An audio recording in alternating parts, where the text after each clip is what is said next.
ආයුබෝවන් අපි දන්නවා ඔබ අර ලෝකේ ධනවතුන් වුණේ කොහොමද කියන එක ගැන ඒ කරුණු සම්බන්ධ තොරතුරු අන්තර්ගත අපේ වීඩියෝ මාලාවට හුඟක් උනන්දුවක් දක්වනවා. හුඟක් අය කමෙන්ට් කරලා තිබුණා එනකම් බලාගෙන ඉන්නේ මං දාපු ගමන් බලනවා ස්තුති අපිව උද්‍යෝගිමත් කරනවට උනන්දු කරනවට ඔබේ ප්‍රතිචාර අපිව දිරිමත් කරනවා. එතකොට ඔබ අදහස් ඔබේ ප්‍රතිචාර දක්වනකොට අපි තුල යම්කිසි උනන්දුවක් උද්‍යෝගයක් ඇති වෙනවා. ඔබ ඒකට උනන්දුවක් දක්වන නිසා ඔබ ඒ බලාගෙන ඉන්න නිසා ඒ කරුණ ටික ඉක්මනින් ඔබ ගාවට ගේන්න ඔබේ ජීවිත සරල දියුණු කරදර වලින් තොර මූලික වශයෙන් සුරක්ෂිත ජීවිතයක් බවට පත් කරගන්න අවශ්‍ය මේ කරුණ ටික රැගෙන එන්න. අපි අද ඔබත් එක්ක කතා කරනවා ධනවතුන් ධනය මවන මන්ත්‍රය.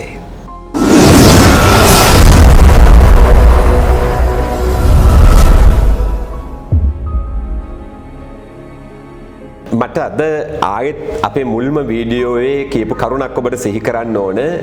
සාර්ථකත්වය සඳහා කෙටි පහසු මම්මාවක් නැත. ඒක හොඳට මතක තියාගන්න.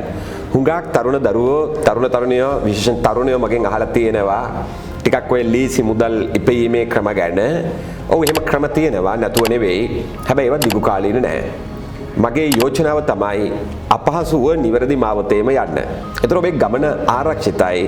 අපසට හැරිලා ඒව දිහා බලලා සතුට වෙන්න පුළුවන්. ඉක්මන් කොටයි කියලා ගම්වල කියමනක් තියෙනවනේ නේද? ඒකේ අර්ථයක් තියෙනවා. හොඳයි. දැන් අපි අද කතා කරන්න හදන්නේ මේ ධනවතුන් ධනය මවන ක්‍රමය මොකද්ද? මේවා හරි ලස්සන මාතෘකා. මේවා ගැන අපිට හොඳට අවබෝධයක් ඇති කරගන්න පුළුවන් නම් ඔබේ අතේ තියෙන පුංචි මුදල පැටව ගහනවා කියලා අපි කියන්නේ වර්ධනය කරන්න පුළුවන්. හැබැයි ඒකට කැපවීමක් ඕනේ. ඒක මම අද වීඩියෝ ආරම්භයේ වර කැපවීම ගැන කියලා පටන් ගත්තේ.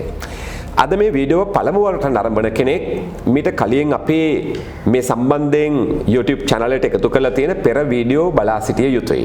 හේතුව මේක ඉදිරියට යන පාඨමාලාවක් විවිධ මාතෘකා යටතේ ධනවත් වීමට අවශ්‍ය. අද අපි ඒකේ තව කොටසක් කතා කරන්න බලාපොරොත්තු වෙනවා ඔබත් එක්ක. ඒතර මගේ මිත්‍රයනේ ඔබට මේ ධනය මවන්න නම් ධනයක් අතේ තියෙන්න ඕනේ. එතන අපි පසුගිය වීඩියෝවෙන් වියදම් අඩු කරගෙන අතිරික්ත ධනයක් උත්පාදනය කරගන්නේ කොහොමද කියලා සාකච්ඡා කරා. ඒ අතිරික්ත ධනය මනව ආයෝජනය කිරීමෙන් ඔබට ධනය වැඩි වර්ධනය කරගන්න පුළුවන්. පැහැදිලි නේද? එතන අපි ධනය ඔබ දන්නවා බීජයක් හිටෙව්වම තමයි ගහක් හැදිලා ඵල ගොඩාක් ලැබෙන්නේ. හැබැයි අපි මේ බීජේ පරිහරණය කරොත් පරිභෝජනය කරොත් මොකද වෙන්නේ? පරිභෝජනයෙන් අවසන් වෙනවා. මම කියපු කරුණ ගත්තා නේද? අපි වී ඇටයක් අරගෙන ඒක පැල කරොත් අපිට වී කරලක් ගන්න පුළුවන්. ඒ වී කරලේ ඇට වලින් යම් ප්‍රමාණයක් පරිහරණය කළා වැඩියට ප්‍රමාණයක් ආපහු අපි වැපුරුවොත් අපිට වී අස්වැන්නක් ගන්න පුළුවන්. ඒ කියන්නේ මොකද මේක වපුරන්න පළදාව වැඩි වෙන්න පටන් ගන්නවා. අපි හරි සරලව මෙන්න මේ સિદ્ધාන්තය තේරුම් ගන්න ඕනේ ධනය කළමනාකරණයේදී. ඔබ ඔබේ වැටුප අරගෙන ඒකෙන් ජීවත් වුණොත්, ඒ කියන්නේ ඒකෙන් පරිභෝජනය කළ අවසන් කරොත් ඔබට ධනය වර්ධනය වීමක් සිදු වෙන්නේ නැහැ. ඒතකොට ලෝක ජනගහනයේ හුඟක් අය කරන දේ තමයි රැකියාවට යනවා, මුදලක් උපයනවා වැටුප් ලෙස, ඒක පරිභෝජනය කරනවා, ඒ කියන්නේ බිඳුව වෙනවා, ආපහු ඊළඟ මාසේ වැඩ කරනවා, ඊළඟ මාසේ උපයනවා, ඒක පරිභෝජනය කරනවා. එතකොට එයාලා මිය යනකම් මෙන්න මේ දුෂ්කර ගමන තමයි දුවන්නේ. හැබැයි ධනවතුන් කරන්නේ ඕකේ අනිත් පැත්ත. ඔවුන් යම්කිසි ධනයක් උපයලා ඒ ධනෙන් යම් ප්‍රතිශතයක් පරිභෝජනය කරලා එන් යම් කොටසක් ඔවුන් ආයෝජනය කරනවා. ඒ ආයෝජනය කිරීම හරහා සිදුවෙන දේ තමයි ඔවුන්ගේ අර මූලික ආදායම් මාර්ගයට අමතරව ද්විතීක, තෘතීක ආදී විදිහට තව බොහෝ ආදායම් මාර්ග නිර්මාණය වෙනවා. නිර්මාණය වුණාට පස්සේ දේ ඇත්තම කියනනම් අවශ්‍ය නම් ඔවුන්ගේ පරිභෝජන හැකියාව වැඩි වෙනවා. හැබැයි ප්‍රශ්නේ තියෙන්නේ ධනවතුන් ධනය වේදම් කරලා පරිහරණය පරිභෝජනය කරන දේවල් දිහා දකින අපේ මූලික වැටුපෙන් ඒ පරිභෝජනය කරන්න යනවා. මම ඔබට දැන් රහසක් කිව්වේ. ඒ රහස තමයි ධනවතුන් සුඛෝපභෝගී භාණ්ඩ සඳහා වියදම් කරන්නේ ඔවුන්ගේ මූලික ආදායම් මාර්ගයෙන් නෙවෙයි. මූලික ආදායම් මාර්ගයෙන් ධනය උපයලා ඒවා ආයෝජනය කරලා ආයෝජනයේ එන ප්‍රතිලාභ වලින්. ඒතර ඔවුන්ගේ මූලික ආදායම් මාර්ගයට හා දෙවෙනි ආදායම් මාර්ගයට හානියක් නැහැ. ඇත්තම කියතොත් ආයෝජනයේ ප්‍රතිලාභ තමයි ඔවුන් භුක්ති විඳලා තියෙන්නේ. හැබැයි අපි ඒක ඇල දන්නේ නැහැ. මොකද එයාලා අපිට ඒක කියන්නේ නැහැ. ඒ නිසා ඔවුන්ගේ ජීවන මට්ටම අපි ගෙනියන්න හදනවා අපේ මූලික වැටුපෙන්. ඒ කියන්නේ ප්‍රාථමික ආදායම් මාර්ගයෙන්. කවදාවත් ගොඩ යන්න බෑ. කවදාවත් ගොඩ යන්න බෑ. ඒ නිසා ප්‍රථමයෙන්ම මම ඔබට එක රහසක් කියනවා ධනවතුන් මුදල් මවන ක්‍රමේ පළමු එක රහස තමයි ඒක ඇතුලේ දුප්පත් දිලිඳු නැත්තම් අපහසු ජීවිත ගත කරන කට්ටිය තමුන්ගේ මූලික වැටුපෙන් සුඛෝපභෝගී භාණ්ඩ මිලදී ගනිද්දී ධනවතුන් සුඛෝපභෝගී දේ සඳහා වියදම් කරන්නේ ආයෝජනයේ ප්‍රතිලාභයි. වැටුප නෙවෙයි, මූලික ආදායම නෙවෙයි, ආයෝජනයේ ප්‍රතිලාභ. ඒක එක කරුණක් විදිහට ඔළුවේ තියාගන්න. දෙක, සාමාන්‍ය අපහසු ජීවිත ගත කරන කට්ටිය ප්‍රථමෙන් පරිභෝජනය කරනවා. ඒ ධනවත් වෙන කෙනා ප්‍රථමෙන් ආයෝජනය කරලා පසුව පරිභෝජනය කරනවා. තුන්වෙනි රහස, ධනවතුන් වැඩිපුරම මිලදී ගන්නේ වත්කම්. එහෙත් අපහසු දිලිඳු ජීවිත ගත කරන නැත්නම් ආර්ථික අපහසුතාව ඇති අය ධනයක් අතට ආගමම මිලදී ගන්නේ වත්කම් නෙවෙයි, වගකීම්. අද අපි ඔබත් එක්ක වත්කම් හා වගකීම් පිළිබඳ සංකල්පය සාකච්ඡා කරමු. මේක හරියට අල්ලගත්තොත් ඔබට ධනය මවන්න පුළුවන්. වත්කම් වගකීම් පිළිබඳ අපි කතා කරන මේ කොටසේ ආරම්භයේ මම ඔබෙන් පොඩි ප්‍රශ්නයක් අහන්න කැමතියි. ගෙදර තියෙන ලොකු ටෙලිවිෂන් එක වත්කමක්ද වගකීමක්ද? උත්තරයක් ඕනේ. හොඳයි. ඔබ පාවිච්චි කරන අති නවීන ඔබේ ජංගම දුරකථනයේ සමහරට Apple ෆෝන් එක වත්කමක්ද වගකීමක්ද? අපි තව උදාහරණයක් ගත්තොත් ඔබ බයික් එකක් අරන් තියෙනවා. සමහරට ලීස් එකක් දාලා ගෙවන්න අරගෙන තියෙන්නේ. එහෙම නැත්නම් ඔබේ කාර් එක ලක්ෂ 100ක් විතර වටින වත්කමක්ද වගකීමක්ද? මේක අපි වෙන් කරගන්නට ඕනේ. දැන් ධනවත් අය මුලින්ම කරන්නේ වත්කම් තමයි අත්පත් කරගන්නේ, වගකීම් නෙවෙයි. හැබැයි දිලිඳු හා මධ්‍යම පාන්තිකයෝ තමුන්ගේ ආදායමෙන් මුලින්ම වත්කම් නෙවෙයි අත් කරගන්නේ වගකීම්. දැන් මම කියන්නේ ලාභාලාභ ගිණුමට අනුව නෙවෙයි. මූල්‍ය කළමනාකරණයට හා මේ ධනවත් භාවයට පත්වීමේ ක්‍රමවේද කියන විෂයට අනුව ගත්තොත් මගේ මිත්‍රයා ටෙලිවිෂන් එක වගකීමක් මිස වත්කමක් නෙවෙයි. හැබැයි අපිට ගෙදර සාලේ ලොකු ටෙලිවිෂන් එකක් තියෙනකොට ඒක අපි වත්කමක් විදිහට පෙන්වනවා. අපේ ගෙදර ලොකු ටීවී එකක් තියෙනවා. ඔබ සමහරට ජංගම දුරකථනයේ අතේ තියාගෙන යන්නේ ඒක වත්කමක් විදිහට පෙන්නලා. ඒත් මූල්‍ය කළමනාකරණය ධනවත් භාවයට අනුව ගත්තොත් ඒක වගකීමක්. මොකද වත්කමකයි වගකීමකයි තියෙන වෙනස අපේ විෂයට අනුව. ඔබ වගකීමක් මිලදී ගත්තොත් සිදුවෙන දේවල් දෙක තුනක් තියෙනවා. එයින් එකක් තමයි මිලදී ගත්ත මොහොතේ සිට ඔබගේ වියදම් පාර්ශ්වය වැඩි වෙනවා. යම් කාලයකට පස්සේ ඒකේ වටිනකම නැතුව හෝ අඩු වී යෑමක් සිදු වෙනවා. ඔබ දැන් ඔබ Apple දුරකථනයක් අරගත්තට පස්සේදී හෝ දුරකථනයක් අරගත්තම ගත්ත ගමන් ඒකේ වටිනකම අඩු වෙනවා.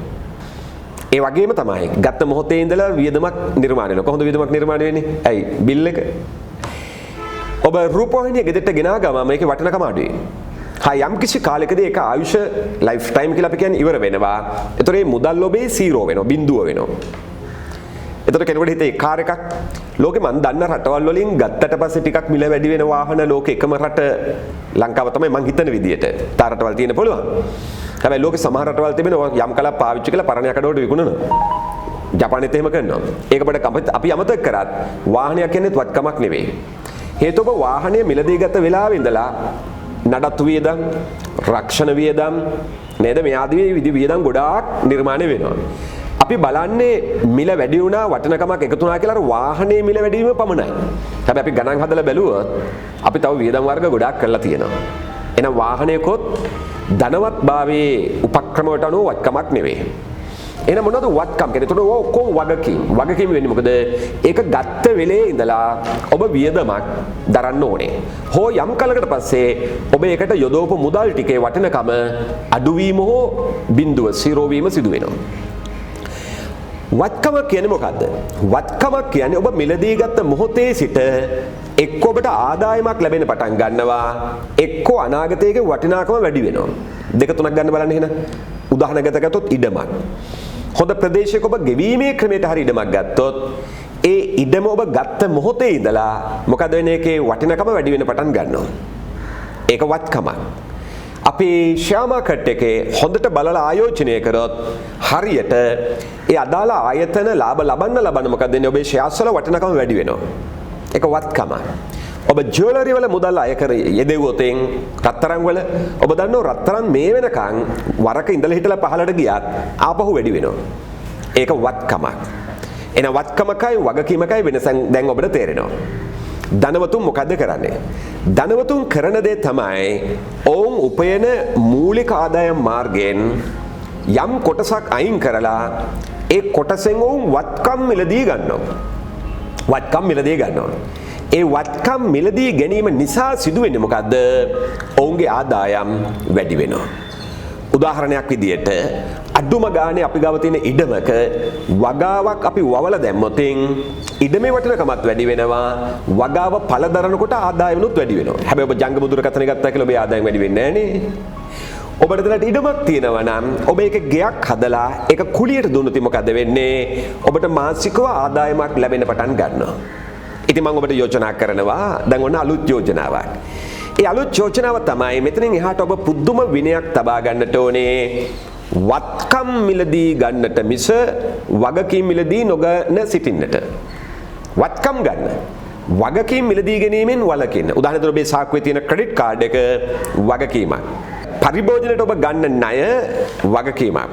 දැන් ඔබට ධනවතෙක් වෙන්න ඕන නම් ඔබ දැන් ප්‍රබල තීරණයක් ගන්න ඕනේ මින් ඉදිරියට වගකීම් මිලදී ගන්න එක අඩු කරලා වත්කම් මිලදී ගන්න. පුංචි ගණනය කිරීමකින් අද සාකච්ඡාව අවසන් කරමු. අපි නිකමට හිතමු ඔබේ අතේ රුපියල් ලක්ෂ 100ක් තියෙනවා. අපි නිකන් හිතමු. දැන් ඔබ හිතයි ලක්ෂ 100ක් තියෙනවා මම මේක බලන්නේ නැහැ නේ කියලා. හරි මම එකට වෙන කතාවක් පස්සේ කියන්නම්කෝ. ලක්ෂ 100ක් තියෙනවා කියලා හිතන්න. මේ ලක්ෂ 100න් ඔබට වත්කමක් මිලදී ගන්නත් පුළුවන් වගකීමක් මිලදී ගන්නත් පුළුවන්. උදාහරණයක් විදිහට මේ ලක්ෂ 100 දීලා ඔබ කාර් රථයක් මිලදී ගන්නවා. අපි හිතමු XO එකක් නැත්නම් ප්‍රීමියම් එකක් මිලදී ගන්නවා. දැන් ලක්ෂ 100 ඔබ වාහනට යට කරා. මෙතනින් එහාට ඔබට ඉන්කම් නැහැ. හැබැයි තව වියදම් එක දිගට දරන්න ඕනේ. ඉන්ෂුරන්ස්, ටයර්, ෆුවල්, මේන්ටනන්ස් දරන්න ඕනේ. ඒකෙන් දැන් මොකද ලක්ෂ 100 වියදම් කළා තව වියදම් කර කර ඉස්සරහට යනවා. කවදා හරි කාර් එක විකුණපු දවසකට යම් මුදල් ප්‍රමාණයක් එනවා. හැබැයි ඔබ ගණන් හදලා බැලුවොත් ලක්ෂ 100 බැංකුවේ දාලා තිබුණොත් හාර කරන වියදම් ටිකත් එක්ක ගණන් හදලා බැලුවොත් එන රිටර්න් එකට වඩා වාහනේ කවදා හරි වික්කම එන රිටර්න් එක අඩුයි. හොඳයි ගණන් හදලා බලන්න. ඒතර වාහනේ වටිනකම විතරක් හදන්න එපා. අවුරුදු 5කින් නම් විකුණන්නේ අවුරුදු 5 වෙනකොට වාහනේ වෙනුවෙන් කොච්චර වියදම් කරාද කියලා හදලා බලන්නට ඕනේ. මේක අදස් වාහනයක් පාවිච්චි කරන්න එපා කියන එක නෙවෙයි. වෙන ක්‍රමයක් තියෙනවා. අපි හිතමු ඔබ එක සැරේට ලක්ෂ 100 වාහනයකට යන්න නැතුව පරණ පුංචි පොඩි වාහනයක් මොකක් හරි හොයා ගන්නවා ලක්ෂ 20කට විතර. දැන් ලක්ෂ 80ක් ඉතුරුයි. මේ 80ෙන් ඔබ කරන දේ තමයි ටිකක් ඈතක තියෙන පුංචි ගේ පොඩ්ඩක් ගන්නවා. අපෝ ගන්න පුළුවන් ලක්ෂ 80කට ගේ. අරගෙන මොකද ඔබ කරන්නේ? ඒ ගේ කුලියට දෙනවා. කුලියට දෙනවා. දැන් ඔබ දන්නවද සිදුවෙන දේ මොකද්ද කියලා? එකමත් එකකින් කුලියට දුන්නාම අපි කියමු මේකට රුපියල් 15000ක් කියලා. හැම මාසෙකම දැන් ඔබට 15000ක අමතර ආදායමක් එන්න පටන් ගන්නවා. තව එකක් තියෙනවා. කල් ගත වෙන්න මොකද්ද? අර ඉඩමේ වටිනකම වැඩි වෙනවා. ඒක ආයෝජනයක්. ධනවතුන් ඔන්න ඔය වගේ වැඩ කරනවා. එයාලා මොකද්ද කරන්නේ? වර්තමාන පරිභෝජනය සුඛ විහරණය කැප කරලා අනාගතය සඳහා වත්කම් ගොඩනගනවා. ඒ වත්කම් වලින් එන රිටර්න් එකෙන් එයාලා සුඛෝපභෝගී දේවල් මිලදී ගන්නවා. තවත් සරල කරලා කිව්වොත් ධනවතෙක් කරන වැඩේ මොකක්ද දන්නවද? බස් එකේ පයින් වැඩට ගිහිල්ලා ලක්ෂ 100 දාලා ලෑන්ඩ් එකක් කුයි ගේකුයි අරන් ඒක කුලියට දීලා ඒකේන රෙන්ටල් එකෙන් සමහරට ලීස් එකක් දාලා වාහනේ ගන්නවා. දැන් මොකද වෙන්නේ? ගේත් තියෙනවා, ඉඩමක් තියෙනවා, වාහනේත් තියෙනවා. අපි මොකද්ද කරන්නේ?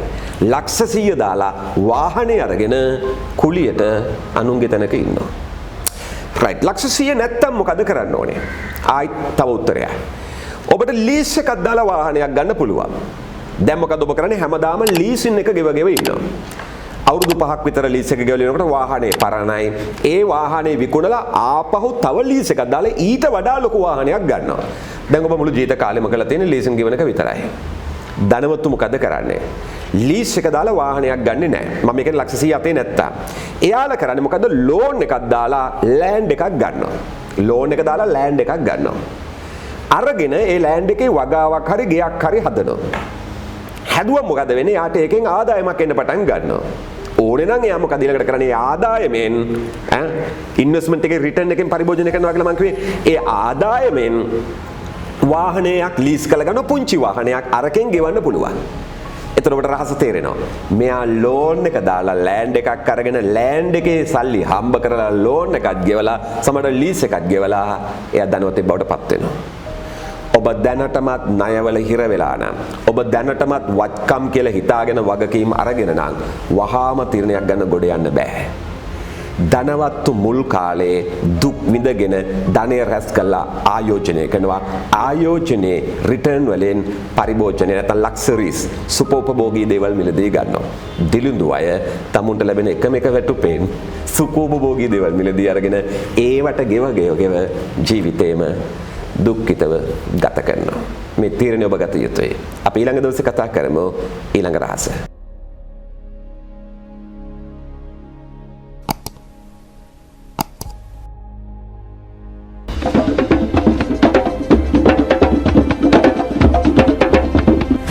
Life Skill Academy. ජාතියේ මෘදු කුසලතා පක්ෂලා